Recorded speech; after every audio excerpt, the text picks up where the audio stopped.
Okay, let's do some stretches. The first thing you'll need is some empty space. And now, the most basic stretch that everyone's familiar with is touching your toes.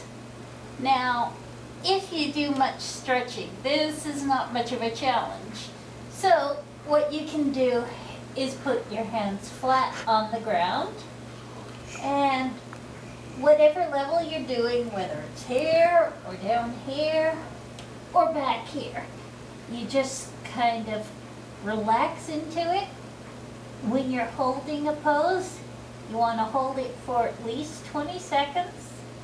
So 1, 2, 3, 4, 5, 6, 7, 8, 9, 10, 11, 12, 13, 14, 15, 16, 17, 18, 19, 20.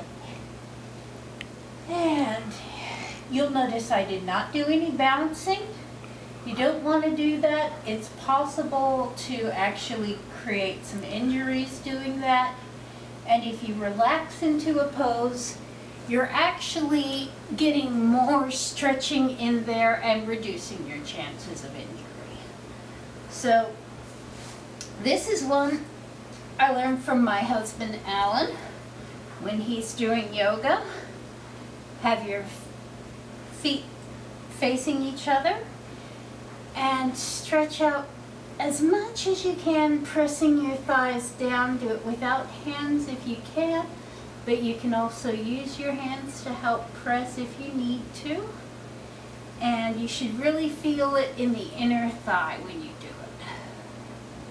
1, 2, 3, 4, 5, 6, 7, 8, 9, 10, 11, 12, 13, 14, 15, 16, 17, 18, 19, 20.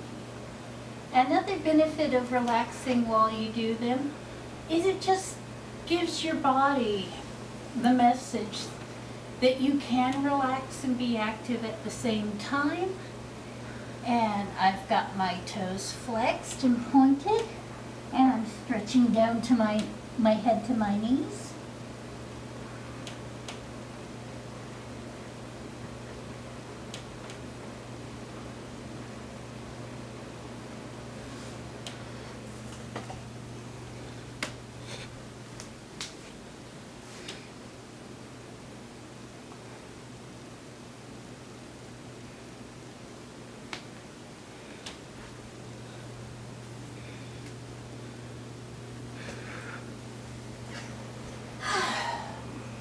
And one really good thing to do is a neck roll.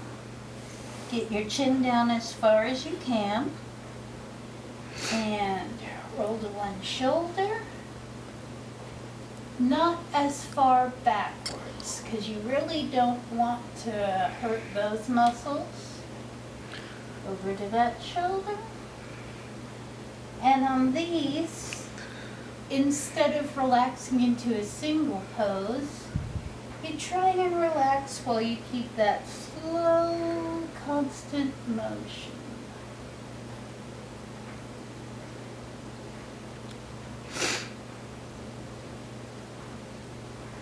And reverse direction.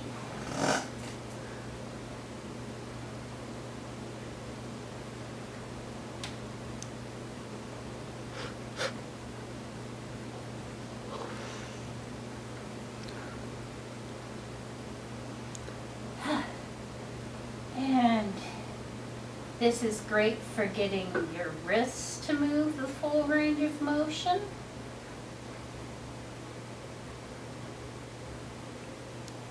And expand it so that you're getting the elbows to do it.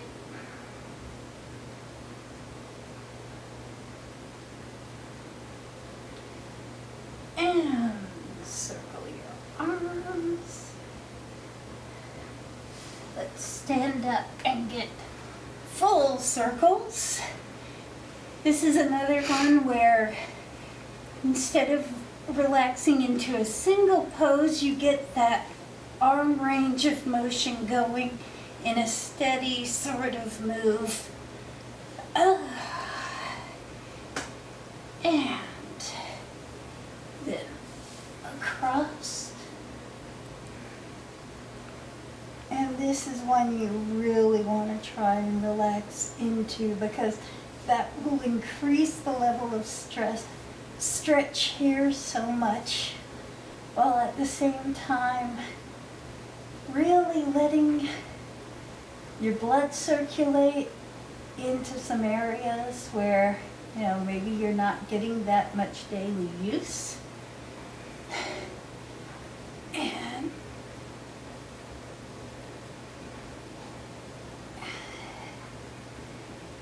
enjoying the sense of relaxing, even though it may feel odd at first. I really can't say enough how important it is to relax in a stretch. I am actually what's called hyperflexible. The joints can go quite a long way. Look, the thumb will bend backwards if I want it to. And it's possible for me to overstretch, and I'm more likely to injure myself when I'm stretching than if I'm doing, say, strength training, the opposite of the average person's issue. So I really had to learn to feel that relaxation. And one of the ways I did it was with doing stretching in dance class. You've often got some music going on in the background. You're surrounded by friends and all. So it becomes more of a natural feeling to relax. So after you've heard me do this the first time, if you want to watch the video but listen to something else, that's a really good idea. Okay, let's see.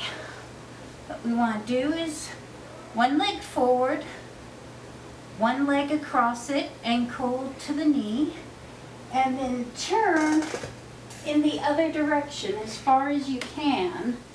Use your inside elbow to push and extend the stretch as far as you can.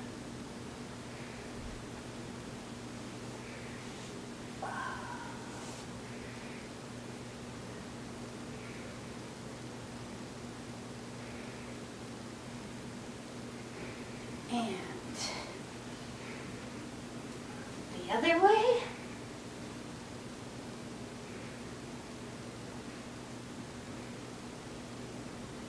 And you can really feel it around your ribs, your spinal cord. All kinds of muscles get a nice extra stretch on this. And now we're going to work on the back some more.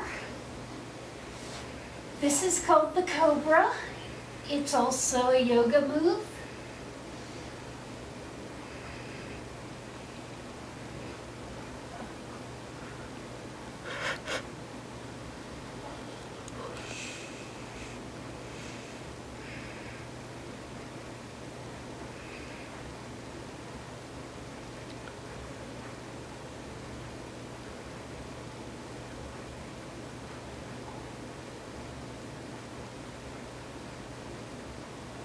Now, if you're not used to this one, you may not be able to get comfortably anywhere near this full pose.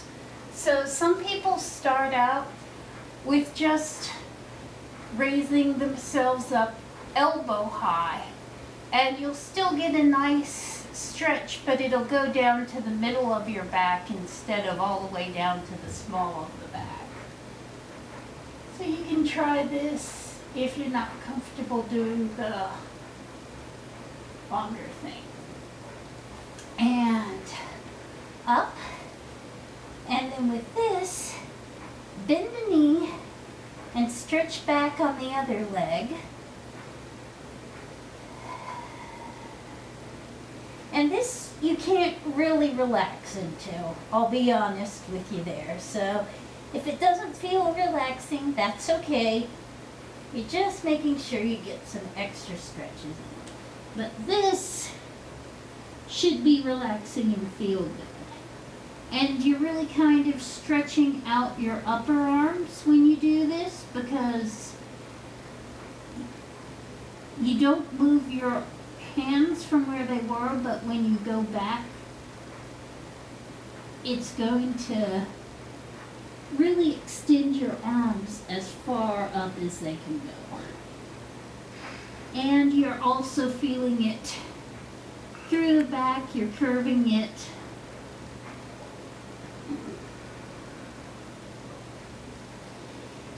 And you may have seen this before. That's rather a good one. Another thing that works both your arms and your back. And then this one we did when I was a kid in my gym classes, where you take one arm above and one arm below and try and get your hands together and back. And if you're really flexible, you may be able to grab wrist to wrist. I could when I was younger. I can't really do that now. And once again, you can try and relax into it, and that'll kind of give you a really nice feeling in the upper bicep. Oh, and you do feel it in your back as well.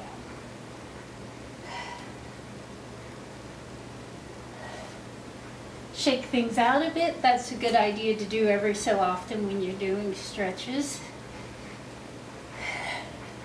because anything that's been constricted, you're getting a little blood flow back into. And let's see, we've done the neck, we've done a few back, did the sides. Oh, get those legs bent up. And whenever you're doing a one-legged pose, that thing of relaxing into it becomes important for another reason. Because if you're relaxed, the bottom foot, the foot that's the base of what you're doing, splays out and becomes more stable. But if you're tense, those muscles have to work a lot harder. They don't relax, and you're much more likely to be extremely wobbly. That was a big problem for me when I first started doing these. There we go. Leg back, arm up.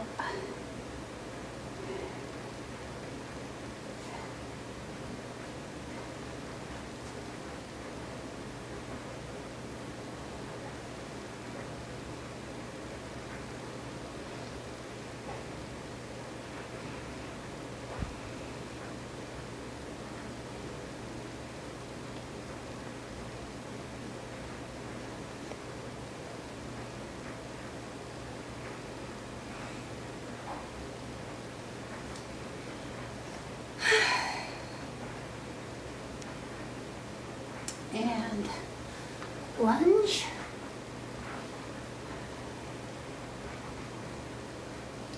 Now, I'm only going to do a few of these, but lunges are really a wonderful thing. If you're worried about cellulite, this is a good thing to do for them repeatedly. The one time in my life I did not have any cellulite on my upper legs, was the year I went into fencing. Because on that, you lunge about 100 times in say an hour and a half.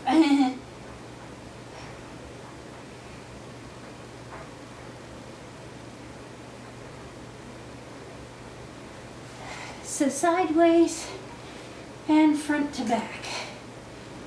And you want to, you can also do kind of the reverse of it, where you put your weight onto your back leg instead of the front.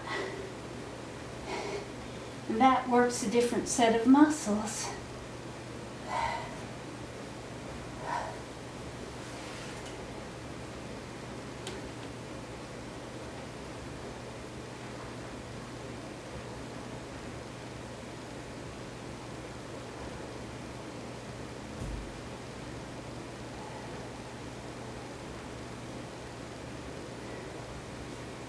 And I think that's a pretty good set for one day. And you can expand on that as you like. Good night.